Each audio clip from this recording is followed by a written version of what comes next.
Isang mapagpalang araw po sa inyong lahat. Celebrity Chika Time po muna tayo at may inihanda po akong chika para sa inyo. Pero po magchikahan na po tayo.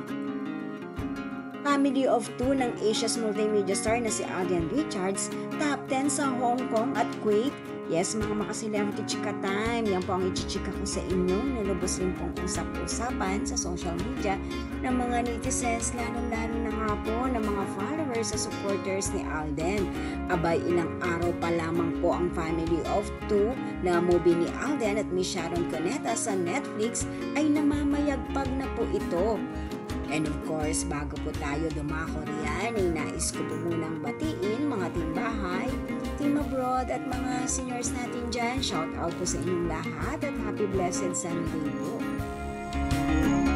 Ilang araw pa nga lamang po na napapanood ang Family of Two ng Asia's multimedia star at Miss Sharon Cuneta sa Netflix ay #1 movie na po ito sa Netflix Philippines.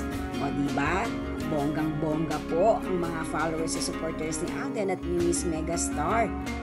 Patuloy pa rin po nilang pinapanood at sinusubaybayan ang Family of Two sa Netflix.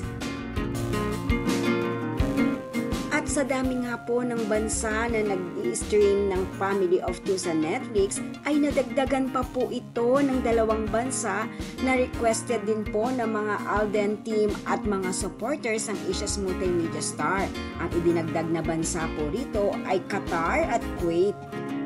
O diba ang taray, halos worldwide na nga po na mapapanood sa Netflix ang Family of Two. At eto na nga po ang pinakabongga sa lahat. Bukod nga po sa Pilipinas na Netflix na nag-trending at #1 ang Family of Two, ngayon naman po ay pasok sa top 10 sa bansang Hong Kong at Kuwait ang Family of Two. Yan po ang kanilang rank na updated. Ganyan po ka-full support ang mga followers sa supporters ni Alden na nasa iba't ibang dako po ng bansa.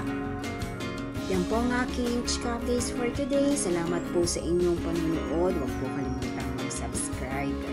Comment sa ibaba. Basta't wag lamang po harsh o nakakasakit sa isa't isa. Salamat po muli. Spread love, not hate.